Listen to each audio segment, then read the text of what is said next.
ایک دفعہ کا ذکر ہے، ایک کتا بہت بھوکا تھا۔ وہ سارا دن کھانے کی تلاش میں گھومتا رہا۔ کافی دیر بعد اسے ایک بڑا اور مزیدار ہڈی ملی۔ وہ بہت خوش ہوا اور فخر سے ہڈی کو منہ میں دبوچ لیا۔ اب وہ کسی پرسکون جگہ کی تلاش میں نکلا تاکہ آرام سے بیٹھ کر ہڈی چبا سکے۔ چلتے چلتے وہ ایک پل پر پہنچا جو دریا کے اوپر بنا ہوا تھا۔ جب وہ پل سے گزر رہا تھا، اس نے نیچے پانی میں جھانکا۔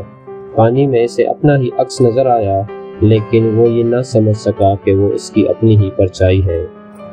اس نے سوچا، ارے نیچے ایک اور کتا ہے جس کے منہ میں بھی ایک ہڈی ہے، شاید وہ میری ہڈی سے بہت بڑی ہو۔ یہ سوچ کر وہ لالچ میں آ گیا۔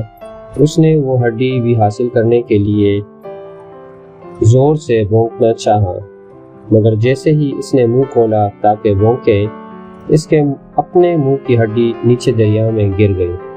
ہڈی پانی میں ڈوب گئی اور وہ اسے واپس نہ لا سکا۔